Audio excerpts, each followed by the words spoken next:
I was really passionate about figuring out how we took data tools to non-technical people, and that's kind of what motivated me. If I could go back and actually give myself a bit of a slap, I probably would do. Ultimately, we accidentally built a data consultancy business, and I knew my numbers were good, but I couldn't answer the question, and I knew at that point we needed some help. Knowing you can't put your cape on and run into the fire and fix the problem is quite challenging. This is the Leeds Business Podcast, and I'm your host, Phil Fraser. This week, we speak to Anna Sutton, co-founder of the Data Refinery. For most of us, building, then selling one business would be enough. No, not with today's guest who, having sold one business, immediately launched a second one. Anna also shares with us the complexities of being the leader rather than the doer in a business growth pains, and a chastening fundraising exercise. The business surgery answers the question, we're coming up to the annual review appraisal time. Any advice? Before we start, I have one simple request. Please hit the follow or subscribe button on the app that you're listening on. That's it. Thank you. Okay, so let's get into what is a really compelling episode. On today's podcast, I am delighted to have as my guest Anna Sutton, co-founder of the Data Refinery. Good morning, Anna. Morning, Phil. How are you? I'm good.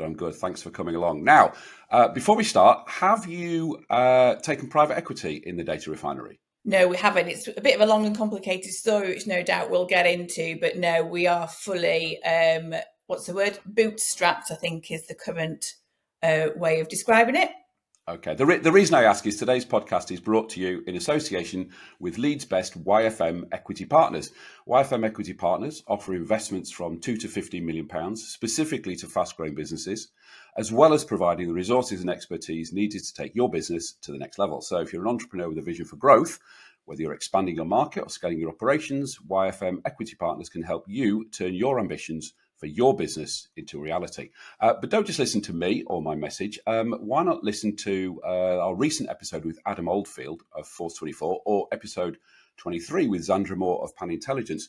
Both of them have taken equity from YFM and talk very positively about them. So you can hear the story from somebody who's been there and done it with YFM. So if you're looking to partner with a team that believes in your potential, you can find out more about YFM at yfmep.com.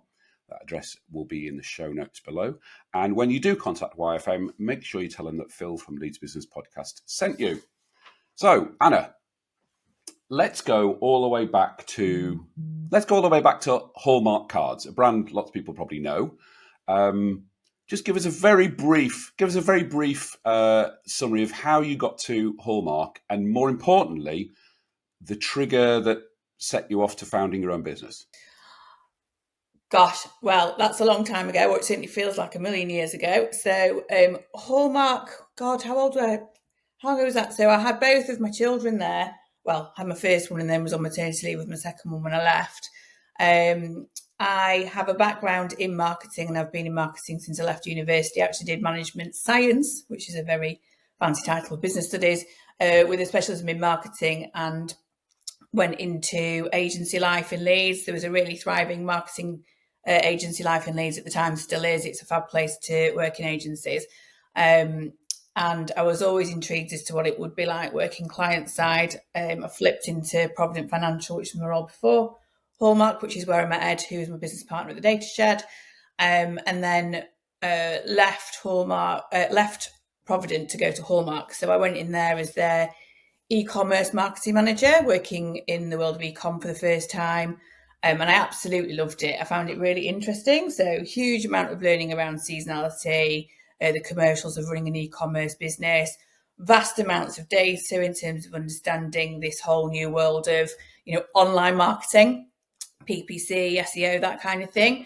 And we had a huge amount of data there, but data engineering and data science wasn't, really a big part of their tech team at that point in time. They are an FMCG business. E-commerce was another revenue stream for them, but not their main one.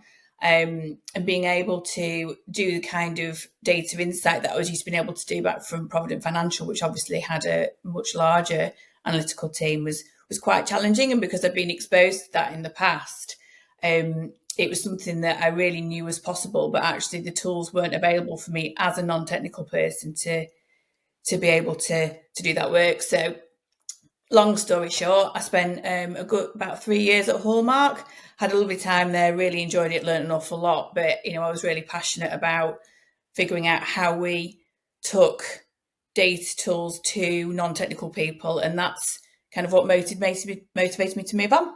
Okay. So there's a difference between moving on and jumping into that black hole of starting your own business. Talk us through how that came about. So I was actually put in a redundancy pot at Hallmark while I was pregnant with my second child. So we had George at home. He was about 16 months old at the time, and I was 8 months pregnant with Ben. And we had a negotiation at Hallmark, and it became very clear that actually there wasn't a role there for me that I really wanted to do at that point. So we made an agreement at that point that I would leave and move on. So at that point, we actually had a bit of money in the pot, which meant that Ed and I could afford to pay our mortgage for a few months. And we already had the company set up at that point in time. We actually set the company up 3 months after George was born, in the post-newborn haze of your first baby. Looked at each other about 3 months after that and went, no, that's a terrible idea. We made it dormant. And then when we, once I'd kind of exited Hallmark, we had this pot of cash as a result of the agreement that we'd struck.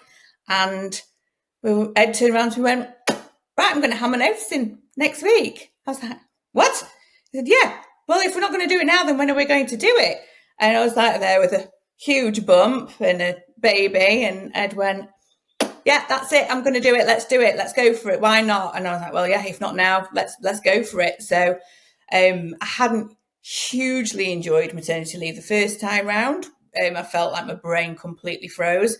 So having something to do whilst I was at home, I don't know what I was thinking. With two children under the age of 2, I thought, well, yeah, that'll keep me stimulated and keep my brain turning. So yeah, Ed handed his notice in.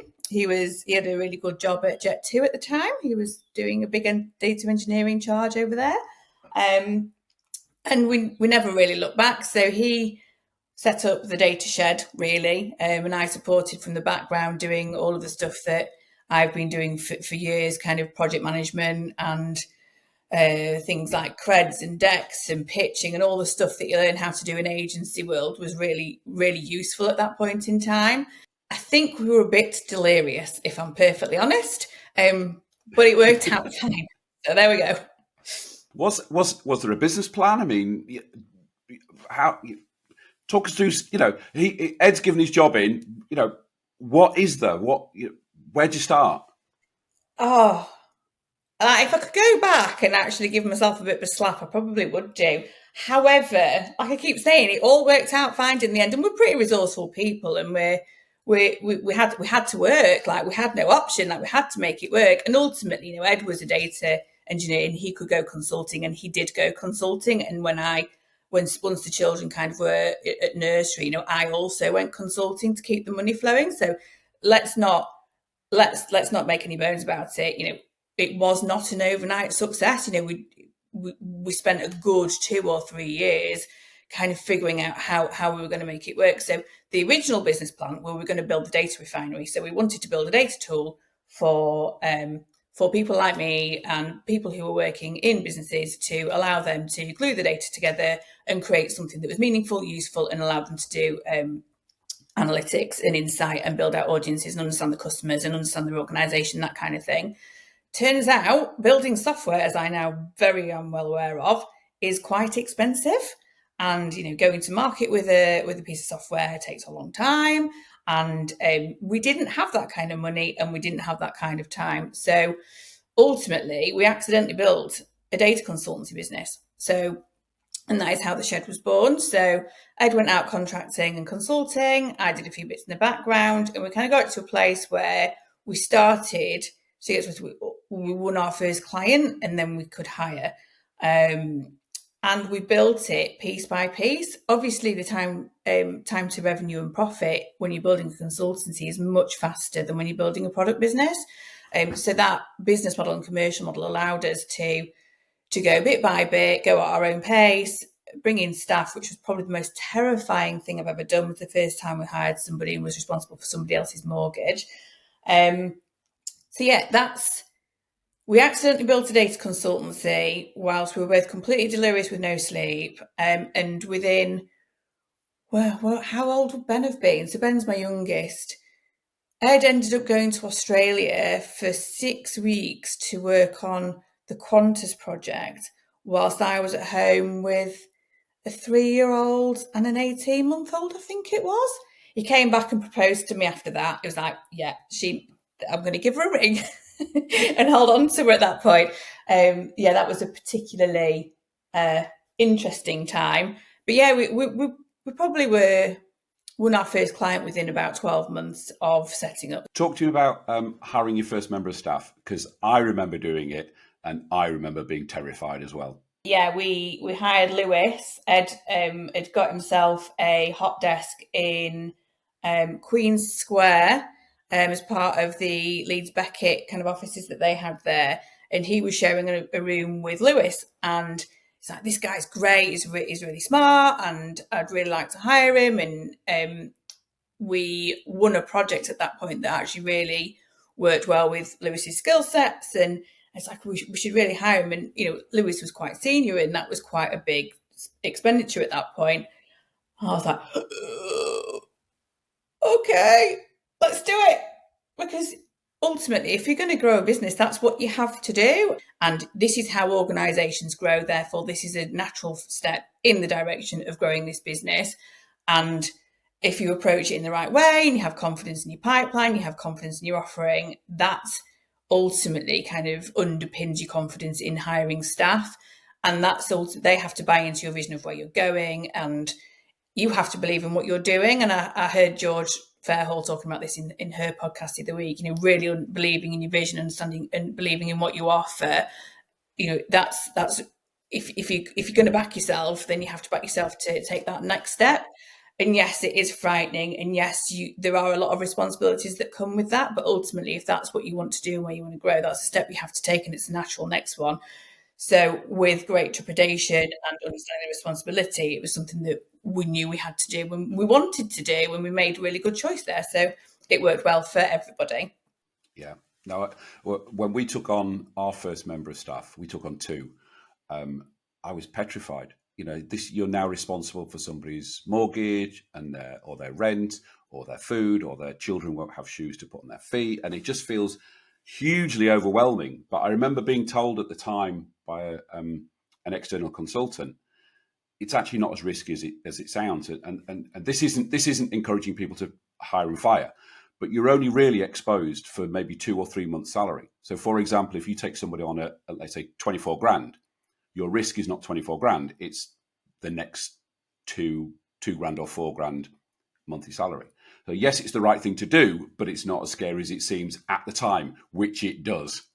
It does. It feels very scary. I mean, the next guy we hired had a wife who was 8 months pregnant, so that was even funner. That was really much more present and visible view of the actual responsibility that we felt we were taking on, because we knew we had to take care of him, and he was therefore going to be the sole earner for the next 9 months. And yeah, that brought it home even further, I think. But by that point, we had a bit of practice, so we were a bit more confident that we knew what we were doing at that point.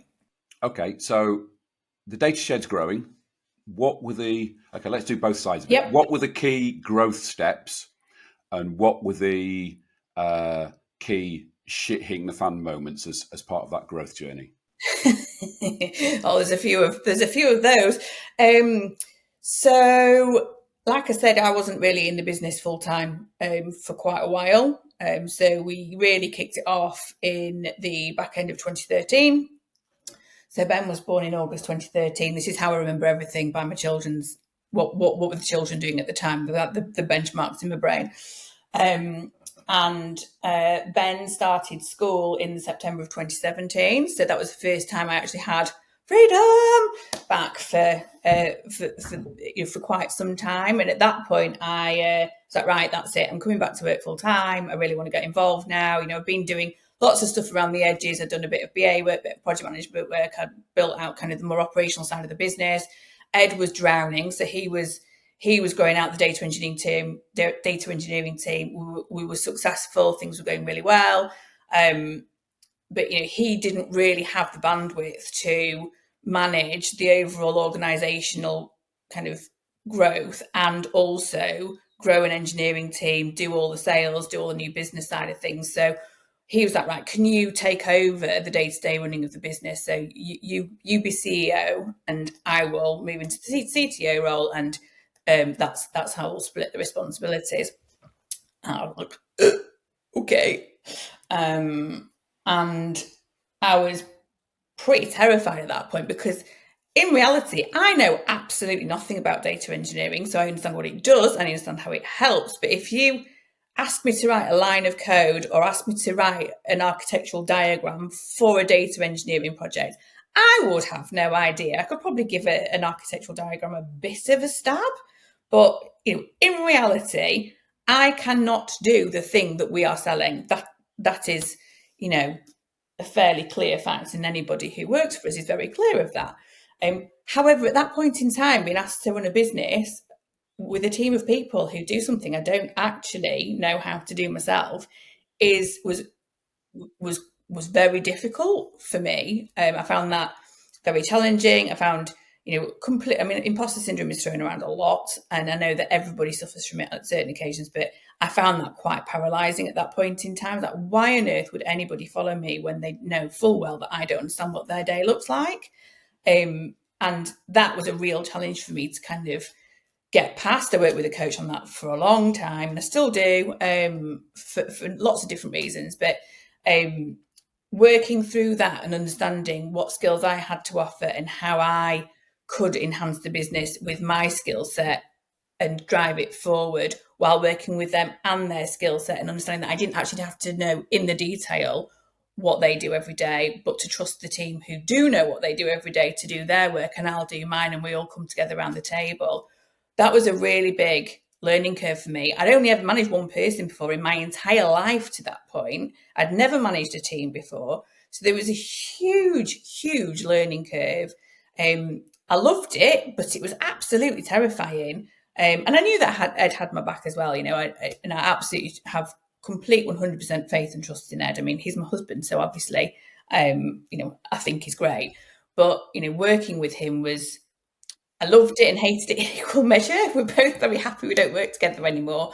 It's much better for our marriage. But working together on a day-to-day basis and knowing that we both had a really good blend of skills meant that I could do my job, he could do his, and together we built it forward. So that was probably the biggest kind of about turn. And then about a few months later, we decided that we probably needed to get some funding in to build out the Data Refinery, and we were going to go to market and raise some funding to grow. And I know that I said at the beginning that I don't have any funding, and that's part of the story. So we pulled together our numbers, and I was doing the accounts at this point.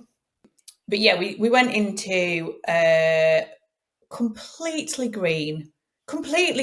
And I also didn't know that many people who were business founders at that point in time either into this fundraising process. Built out some accounts, had a mate look at them who is a very good accountant. He gave me some advice. Got completely torn to shreds by a couple of people who I won't name, none of whom we have discussed on this podcast anyway, and none of them were in PE at the time.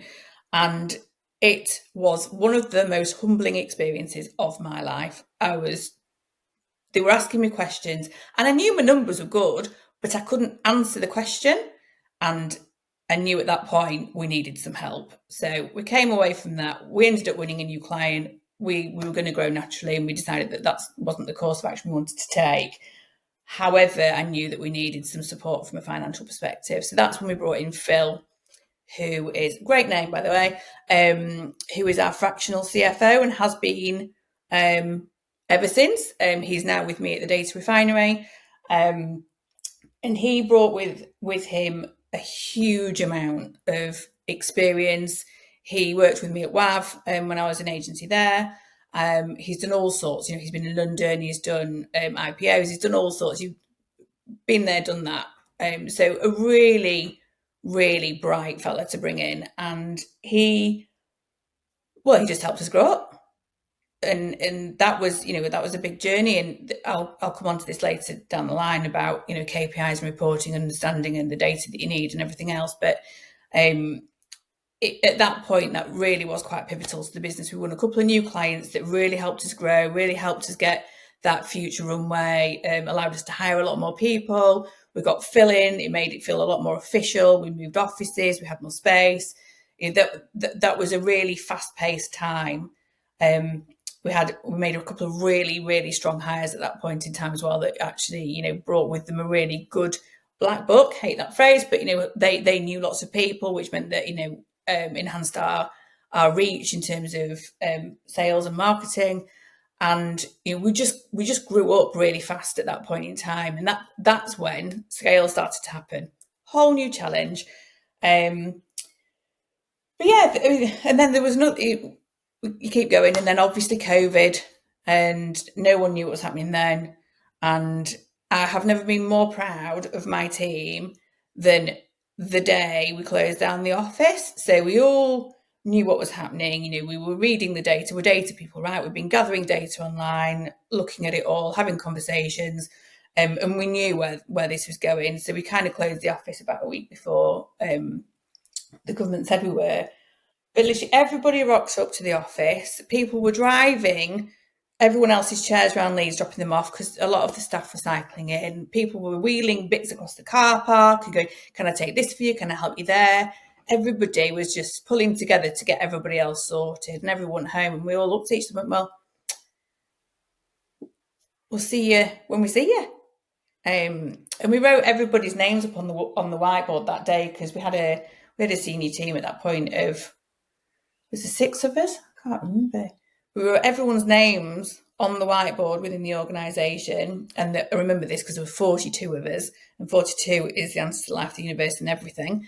So the number is set in stone in my brain. And we kind of grouped everybody into different teams so that each one of us as a 6 leadership team had a group that was our keeping in touch group, just to make sure that everyone was all right, because you can't have eyes on 42 staff all the time. But I wanted to make sure somebody had eyes on them all the time, and that wasn't their line manager's responsibility. It was ours to kind of keep lines of communication open and just make sure everyone was all right. And whilst it was an absolutely horrendous situation for everybody, like no one knew what was going on, the team really pulled together, and it was a real testament, I think, to the culture that we've built as a business, the team that we'd hired, and just the general values that we all have as a group of people. So as horrendous as that was, it is probably still one of my fondest memories of a real manifestation of the things that we'd done to build out the culture we wanted to create. Right, you've touched on about 10 things I've just taken notes of that I want to go back to. You asked me ups and downs. That's a big question. It was a big question. Right. So short answers to these because I want to go forward, but I want to go backwards first. Yeah. You just threw in there willy-nilly, okay. I've got a coach. Now I'm a business coach, and lots of people are scared shitless about having a business coach because it shows their weakness and they don't know what they're doing. Just give us 2 minutes on why you got a business coach, what the benefits are, and whether you'd recommend other people do it. So I think coaches are like working with anybody. You have to work with the right one, and you have to work with the right one for you. Just because Clackers is right for me doesn't mean that it should be right for you. Just because you're right, Phil, for your clients doesn't mean you'll be right for everybody. And I think it's really important that you go into it with the same mindset as anything else when you're hiring somebody or when you're looking for working with a supplier or any client. You have to find the right person for you who's going to work with you in the way that you want to be worked with and who's going to get the best out of you as a person.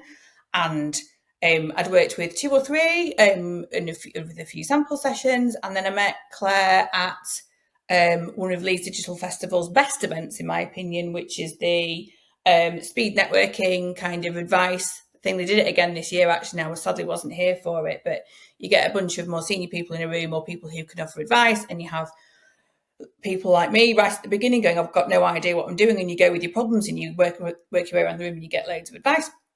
I met Claire there, really enjoyed talking to her there, and we've worked together since. That was in 2018. And she's been pivotal in quite a number of my key difficult situations. So my imposter syndrome being one, figuring out how we grow and how I hand over what's inside my head to my senior leadership team being another. She kind of reacts to different scenarios, but you have to have trust. If you can't trust the person you're working with, you're not going to be able to have a proper discussion. And ultimately, it's their job to get the best out of you, not give you the answers. And if your coach is giving you the answers, then they're not the coach for you. But yeah, I highly recommend it, because ultimately, if you're the leader of your organisation, who are you going to ask for advice from? Who are you going to be talking to? And yes, of course, you've got your friends and you've got your colleagues and you've got people in the industry, but a coaching session is a protected time that is just for you to figure out what you want to do. So your growth, your development, things that are bothering you, and it's important, and I protect it at all costs. Okay, great advice, great advice. And if anybody wants a new business coach, I've got some special offers on at the moment, so give me a shout. Phil at philfraser.co.uk. You talked quite clearly there about you not knowing. You're the head of the business, but you can't do what the business does. And I think that's fascinating, because a lot of people would be scared to be in that position. But you've proved you can do it. You don't have to be the doer, but it's different skill sets for different things, isn't it? So just talk to me about that as well. Yeah, it's knowing you can't put your cape on and run into the fire and fix the problem is quite challenging. If the shit hits the fan from a technical perspective, I am the last person you need in that room solving that problem. I can coach people through it, and I can support them, and I can run the comms around it, absolutely, but I cannot fix that problem. So, but knowing that gives you the freedom to put that to work with the person who can. So whilst it is challenging and you can't fix it, actually not being able to do that is quite freeing once you get your head around it. It is challenging, but what I do have is an incredibly competent business partner who can solve that problem. So while I had Ed at the Data Shed, I have Andy and the engineering team at the Data Refinery, who I know can fix anything that is wrong with my platform. They built it, they know it inside and out, and it's about trust. And if you don't, you can't do it, but you need to have someone with you who you know can. Otherwise, you are a bit stuck. But yeah, that's where having a really good business partner or team in the space is imperative. But yeah, at the beginning, is it terrifying? Yes, very much so. Okay, one other word before we go forward. Let's go. What last word you mentioned? I want to pick on as well. You talked about, after getting Phil in, the pressures of scaling the business. So just talk to us about the difference between growing a business at the start point and scaling a business. Because I think people get confused about the two, and they're not the same, are they?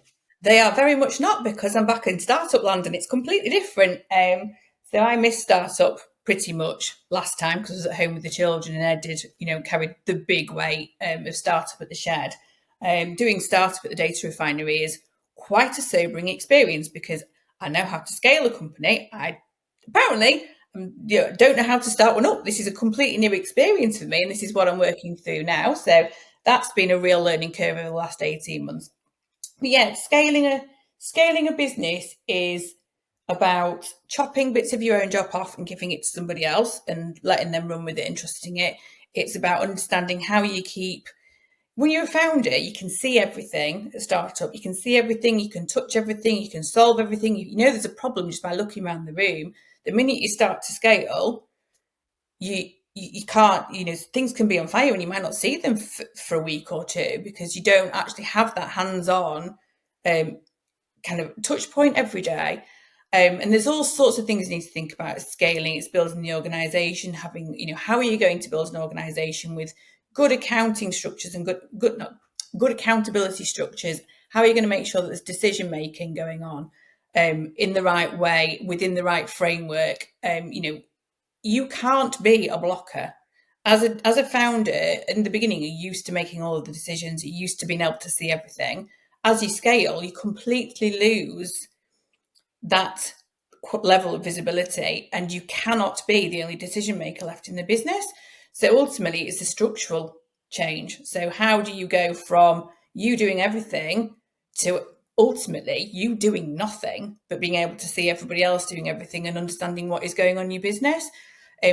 We did the PwC Scale program with a cohort, and I know George was talking about these kinds of programs on her podcast, but the Scale program was brilliant because I did ultimately kind of understand what we were trying to achieve. However, what it allowed me to do was bring along a number of my different members of my team to the different days we're doing. So one was HR and staffing and building a team. One was tax and accountancy and all sorts of other stuff. There were different days, different themes. I can't remember them now. It's been quite a while, a few years. But each different day I'd take on a different member of my senior team to help them understand the process that they also needed to go through to become a leader of their organisation, because teams are used to being able to do everything and know everything when you're small. As you scale, they start to feel like they're losing visibility or influence on areas that they would have had visibility and influence on when we were smaller. And it's not about them losing control. It's about them becoming specialists in an area. And that can be quite an uncomfortable process for a team that you've had with you for a while, because it can feel a little bit like, well, what do you mean? I don't know what's going on over there anymore. I used to know everything that was happening in sales, and I should know what's going on there. Like, actually, no, I need you over there managing the projects as they currently are. You'll find out when there's something coming in when you need to know. But if you're over there meddling in that, you're not doing your job properly and you're causing them a problem now. Whereas before, absolutely, we needed you in there and in there. But that's an uncomfortable process for people to go through. And if you're not managing that communication and that message to people and taking them on that journey with you, that can be really tough and it can cause problems. But the Scale program actually allowed me to handle that message out to my team in a really easy way. And we all learned something. So that was really helpful. That's really useful, because it's about building management teams and letting go of responsibility and all those sorts of things. It's structures and processes and messaging are all key to that. The next stage after Scale is exit, and we'll talk to exit after I tell everybody about the Leeds Business Podcast Fair Deal. The Leeds Business Podcast Fair Deal has two sides to it. My side of it is every week, free of charge, I bring you inspirational, motivational, and fascinating business leaders like Anna, totally free of charge. Your side, listener and viewer, has two parts to it. Part number one, recommend this podcast to one other person that you feel will get benefit from it. And part number two, write us a review on the Apple Podcasts app or at podchaser.com. Now, I need you to do the review side of things because nobody's done one for a while, so make sure you do one. So that's the Leeds Business Podcast Fair Deal. Fair deal, Anna? Fair deal. There you go. Okay, so we've talked about Scale. Talk to me about exit. How did the exit come about? What did it feel like? What did it look like? What did the process? Talk us through the whole thing. I'll talk you through the whole thing, but what I will say right at the very beginning is that part of my exit and part of pretty much every exit I know of, most of us sign an NDA. So there is some things that I obviously can't discuss in huge amounts of detail, but absolutely I can talk about the process and the decision making and everything. So from my perspective, I knew that I wanted to exit for quite a while before we got there. As far as I was concerned, we'd kind of set out to build a product and a product business, and we'd built a consultancy, and a very successful consultancy. And I loved that process, but I still had a goal that was unfulfilled, and I really wanted to get on and do that. And I knew that if we were going to exit, I needed to come out completely, which needed quite a significant amount of engineering at that point in time, because as CEO on a day-to-day business, on a day-to-day basis. I was very involved in the organisation. I knew all the clients. I was running the project management, the BA team. I was running all the central services. I was very involved in the business. And I knew that, in order for me to come out of the business entirely, that was going to be quite a big shift. And we probably decided that was our goal 3 years before it actually came to fruition. And it was one of the things that we started talking about with Phil, kind of just after he started working with us, kind of what our ultimate end goal would be, and what we wanted to achieve, and how long we wanted to do that in, etc. So Phil gave us a lot of advice around multiples and what kind of target you needed to be, and how multiple change over different levels of EBITDA, and you learn a whole new language. EBITDA, who knew? And obviously I knew the numbers, but I knew the letters, but I didn't actually know what they really meant until you really see it in your own P&L and how it all works out and how it's all calculated. And mind blowing. So yeah, we knew that that's where we wanted to get to. We knew, roughly speaking, what number we wanted to get to, what kind of multiple we were aiming for. And then I got to work. So we knew we had to structure the business, get it to a place of a certain size. We knew we needed to get a certain number of new revenue in. We knew we needed to get operationally slicker. We needed to get to a better net profit. We knew that we needed to get a good senior management team to manage that kind of business for me to come out. We knew that we needed some target companies that we wanted to work with. So I spent about 3 years structuring. We wasn't just me. Me, Ed, and the board spent 3 years building out, this roadmap, where we were going, taking the business on that journey, being very planned about the whole thing. I spoke to a number of businesses that I thought would potentially be interested in, Hippo obviously being one of them. We've worked with Hippo on and off on projects for quite some time. We know the senior team over there. We had a really good working relationship with them already. We knew that we were very compatible from a process perspective and from a goals and a values perspective. But they call it competitive tension. There's lots of languages, lots of words in the accountancy world. So you're not going to get the best number if you've only got one person bidding for your company. So, I was talking to lots of different people at the time, talking to a lot of the advisory firms in Leeds. Obviously they've always got sights on you from their new business pipeline. So I took all the free coffees that I could. I took all of the advice that I could. I spoke to KPMG, EY, everybody. There's loads of people who are just genuinely helpful. If you ask for help, people really love giving advice. It's then your job to pick out which advice you want to follow, obviously. But I've drank a lot of coffee in those 3 years. My God. And it was also about bringing that senior leadership team along behind us that could be the next layer down, and the leadership of the future, and really help them drive the day-to-day figures and numbers and understanding of the machinations of the business. This is what my masterclass is going to be about later, so I won't give away too many spoilers. But there's a big process in terms of how you get yourself out of the business and how you get that business working effectively without you. The exit was a long time in the making. We decided to go for it in September 2022. We did a competitive process to bring in our advisory. KPMG won that process. So we worked with Ben Taylor over at KPMG. He was great. And we brought in legal support in the form of Amy Woodfine, who we've worked with for years and years and years. She's a really good friend of ours. She's now at Knights. And they were a really brilliant team. We worked with them, talking to a bunch of people. We pulled together the deck and all of that stuff, the coffee deck and all that stuff. That all went out. We got the offers in, and we had a decision to make.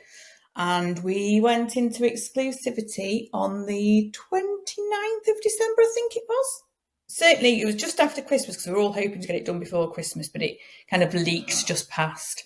And then the fun process of DD, and also completely unexpected, a really big chunk of personal anxiety of, Is this the right thing to do? Is this the right thing for my team? Am I being purely selfish here? Lots of soul searching around. This is my business. This is our business. These are our team. This is our team. We've chucked everything at this. This is the time away from my children. This is something that it's been my third baby for the last 10 years. Actually, am I ready to hand this over to somebody else? Obviously, the money helps, but am I ready to hand this over and the responsibility for this thing we've spent such a long time building? And God, I found that really hard, much harder than the DD. I mean, the DD is just admin, right? It's just, and we've had a Phil, we've had an Amy in the background for a long time. Our DD was relatively straightforward. We're a data company. We've got numbers coming out of our ears. We could evidence everything, and we'll come on to that in a bit. But, using the Data Refinery, we plugged all of our data sources into the Data Refinery. We could visualize our run rate, we could visualize our utilization, we could visualize our new business pipeline. It was all in one place. The numbers were all there. We're like, there you go, here. And there was questions about asbestos in the office. Like, never had an asbestos review in my life. We found asbestos in the door, so we had to get that sorted. There was all sorts of really random things that came out that were a bit annoying, but it's just a bit of admin, right? But yeah, the personal anxiety and reflection and that we went through the entire thing was really hard. And I know that we've made the right decision for us. I know that was the right thing to do, but it's a big decision to make. And the first 3 months of last year were not fun. We signed the deal on the 30th of March, just before the end of the tax year, which was our deadline, which was one of the weirdest days of my life. We sat around the table with Amy and all the lawyers, waiting for people to sign things. I was expecting, a pen and a piece of paper. No, you just click loads of buttons, electronic signing, and it was a complicated process, so we didn't get finished during the day. And Amy was like, "You are not having that champagne until everybody has signed everything." Turned out we did not have that champagne that day. We got finished just before midnight, but we had to run out of the office because Ben being my youngest son, was performing a glockenspiel solo at his Christmas concert. So we had to, no, not Christmas concert, his spring concert. So we had to leg it from the legal office, screech in the back of this concert with kids everywhere, watch Ben play the glockenspiel. George played the guitar, sweep the kids up, chucked them in the car. It's like, we've got to go home. We'd signed something wrong, so we had to re-sign it, get it re-witnessed by our friends who lived down the street in the village. Oh my God, we got to about 11 o'clock and we still weren't done. And I was like, you know what, Ed, I'm going to bed. I can't cope with this. So I got into bed and I put my audiobook in, and he walked in with Amy on the phone, like FaceTiming about half an hour later. She went, "Congratulations, you're done." She was in her pajamas. She's a really good friend of mine. I was in bed. Ed was like, "Do you want a glass of champagne?" I went, "Absolutely not." And I pulled the duvet over, I turned over and I went back to sleep. Like, I am done. It was a jittery mess at that point in time. And I knew that there was still a big part to go. Like, I was very, very anxious about telling the team. I knew quite a few of them had an inkling, and a lot of them knew already. But it was a really big message to land, and I knew that they would be in safe hands, and they absolutely are in safe hands. But we did that the day after, and then it hit the press the day after that. So, yeah, it was a hugely intense process, hugely, and one that I am just about recovered from now. There is so much I could dig into that. I'm not going to, because it is from the start point. You've almost done a casebook preparation to sale, and actually, if you listen to our episode 2-3 weeks ago about selling a business, you've ticked almost every box. Mm-hmm. And the emotional side of it, I went through all of that. Yeah. And people think when you sell your business, it's champagne and partying and all that sort of thing. I think the thing I found, and you were the same, it's just relief, isn't it? It's just like, thank God that's done. Well, you talked about telling your team. I remember telling my team, and it was the most terrifying thing I did in my career. was standing up in our boardroom and telling the team. Yeah, I made Ed do it. So everyone, go and sell your business. Go and sell your business. It's terrifying. It is, but what it has done is, it's enabled me to do the data refinery on my own terms. Ed and I are the investors in this business. It's given me the financial freedom to, it's de-risked our life. There's a lot of benefits and upsides to it, and it isn't just about that. It's about moving on and doing something new for me. So yeah, it was hard. It was very, very, very hard, but I wouldn't change it. Yeah. Okay. So most people, they sell a business, champagne, the holiday, the yacht, the playing golf, relaxing, maybe do a bit of maybe a bit of charity work or something like that. No, Anna Sutton steps off one spinning plate and goes straight onto another one and launches the Data Refinery. Of course. Yeah, the data, we did cheat a little bit. The Data Refinery was already launched, and we did already have a couple of clients before we spun it out. So the Data Refinery existed as part of the Data Shed for quite a long time. So we built it. So actually, if you listen to consultancy land, there is a concept of bench, and we never had a bench because anyone who was on the bench was working on the product. And what that meant was, we were actually able to build it in the background without any of the significant cost and investment that it would cost to start something from scratch. It also meant it was a training ground for the team. It worked really well as a symbiotic relationship until it didn't anymore. And that ultimately came when we decided to lock down that team and go, you cannot pillage this team anymore for your client projects. This is the Data Refinery team. And that's the team that we kind of brought out with us. I could have gone and, taken a while off, and that would have been quite nice. But ultimately, I had another plan to follow, and that's what I'm doing. And it's been a real baptism of fire. Very different business structure, very different commercial model, very different economic climate to the one we built the first business in. So yeah, it has been a very interesting 18 months, and I wouldn't change it for the world, because actually I've learned probably more in the last 18 months than I did in the whole 10 years at the shed. But it has been not relaxing. Let's put it that way. Okay. Now you've alluded to this a couple of times. So we're now going to do the how-to, because I think it's relevant to what you're doing now and what you've done in the past. So every week we ask our guest to give us all a how-to. So Anna, tell us what you're going to teach us how to do, and then teach us how to do it. Yeah. So one of the lessons that I learned very much at the forefront of scaling the Data Shed, and something that I'm aiming to help lots of people with the Data Refinery, is giving them the information and the insight they need to grow and scale their business. And one of the things that I very much learned in scaling the shed was actually, you don't need 30 KPIs.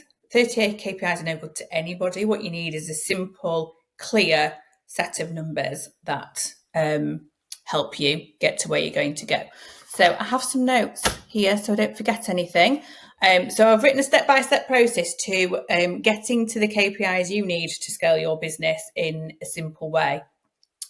So the first thing I would ask is, what is your number? What are you hoping to achieve? If you're the founder, what do you want out of this journey that you're on?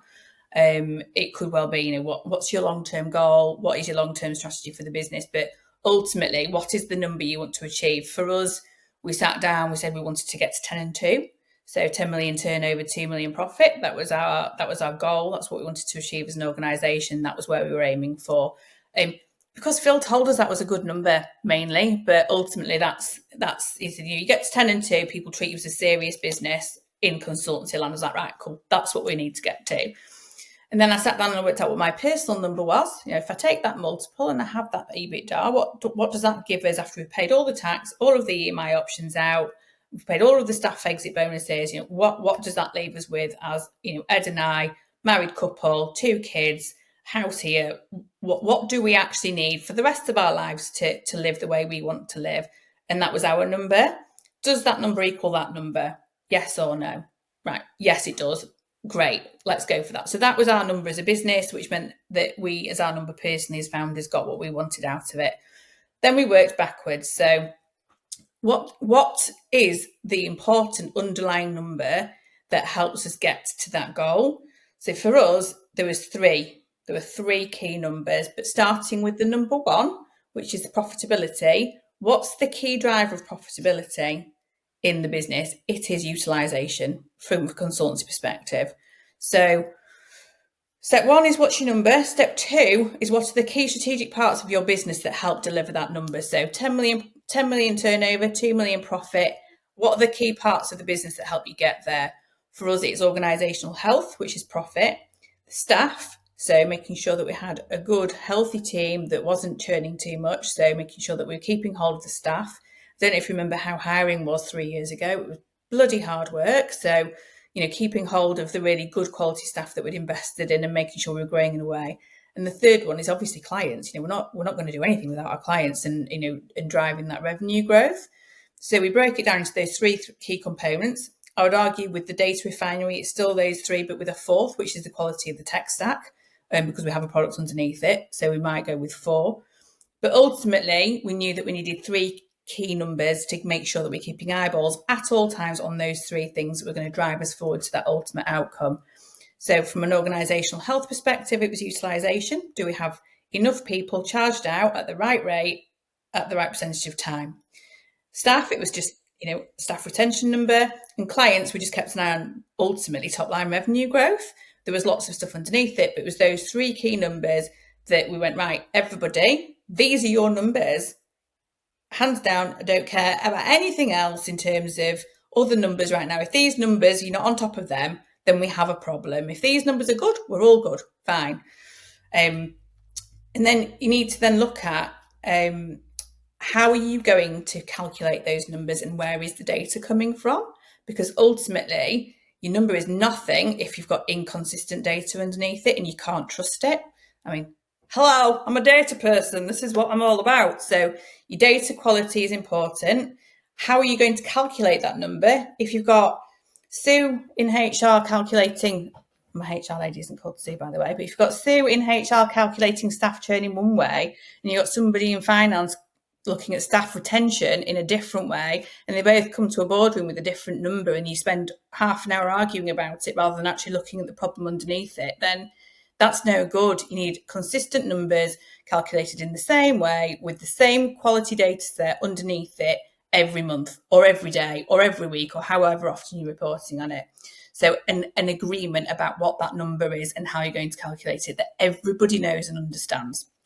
And then once you've got that, where's your data coming from? So from a utilisation perspective, timesheets, your HR tools, and then your CRM and your sales pipeline. You need it all nailed down. You need a consistent approach. You need to make sure you've got the right tools in place to get you the data you need to calculate your numbers. Agree what data is needed and the assets you need to manage them. Step 5, keep it simple. I know I just made it sound very complicated, but the biggest thing for me is I've talked to people who've implemented OKRs and they've got about 60 of them.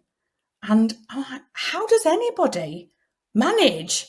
I mean, I struggle to remember what I had for breakfast this morning, let alone 60 numbers that I'm meant to be achieving across my entire organisation. You just need eyes on 3 clear numbers or a few clear numbers to keep the organisation aligned behind what you're wanting to achieve.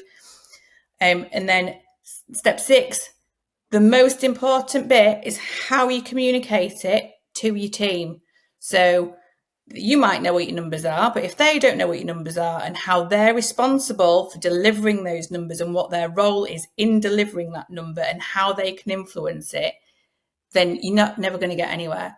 So we chose very specifically operating profit and not net profit, because operating profit people can influence with the decisions they make every day. Net profit is a board level thing, like how much are we spending? So being really clear about the distinction that a number is not helpful to you if people can't change it.